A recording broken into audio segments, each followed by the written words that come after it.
ભાવેણાના ઠાકોર, તમે શરત બંધ થયા, માં વચન તોડ્યું.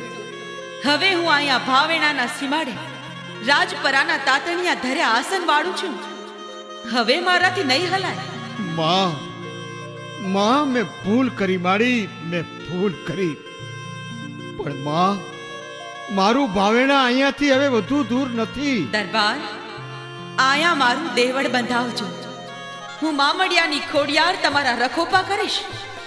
હવે દરરોજ અહીંયા દર્શને આવશો તોય હું માની લઈશ. માં જે કોઈ માનવીઓ મારા દર્શને આવશે એના દુઃખ મટશે, સુખ સંપત્તિ મળશે ને ઈ સુખી થશે.